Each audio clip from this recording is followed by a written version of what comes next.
Khotiman rahimakumullah, para pemirsa budiman ya.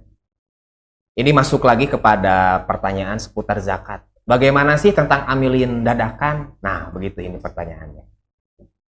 Pertanyaan ini muncul karena melihat fenomena di masyarakat kita bahwa ngurus zakat itu yang selalu disangka oleh kita hanya zakat fitrah.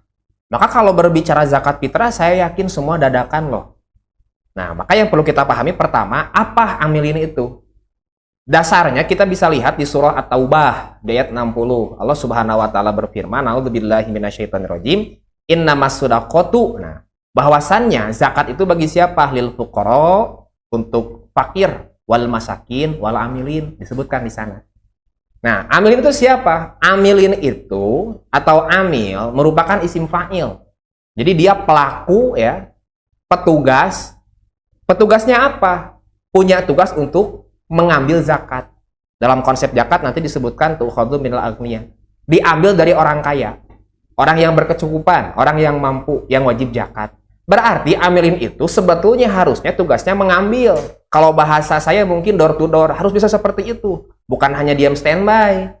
Fenomena di masyarakat kita, ikhwatul iman, itu kalau amilin itu hanya diam standby di atas kursi ya, gitu.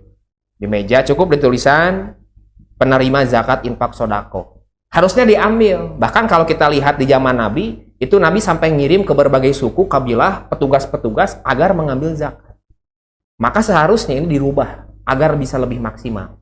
Lalu bagaimana dengan amilin dadakan? Saya yakin amilin zakat fitrah itu semuanya dadakan. Dan memang harus diangkat amilin itu. Jadi selama dia punya tugas dan ditugaskan misalkan oleh masyarakat, oleh pengurus ya, mau pengurus nanti pemerintahan atau pengurus masjid, diangkat jadi amilin atau amil zakat, maka sah. Walaupun mungkin tugasnya hanya sedikit, misalkan hanya bagian menimbang beras, tapi diangkat oleh amilin, oleh petugas, maka dia masuk.